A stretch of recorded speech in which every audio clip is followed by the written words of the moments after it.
যেই বাবা মা সারাটা জীবন নিজে খেয়ে না খেয়ে সন্তানকে লালন পালন করে, শেষ বয়সে সেই বাপ মাকে দেখার কেউ থাকে না।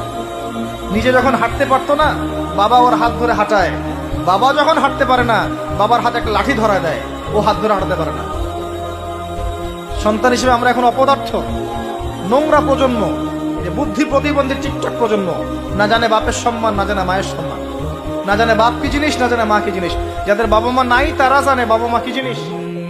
আমাদের মধ্যে যাদের বাপ মা মারা গেছে তারা জানে বাপ মা কি জিনিস, যাদের বেঁচে আছে এরা জানে না। নবী সাল্লাল্লাহু আলাইহি ওয়াসাল্লাম বলেছেন, ওই ব্যক্তির জন্য ধ্বংস যে ব্যক্তি পিতা মাতাকে পেয়েছে, তাদের খেদমত করে জান্নাত লাভ করতে পারে নাই।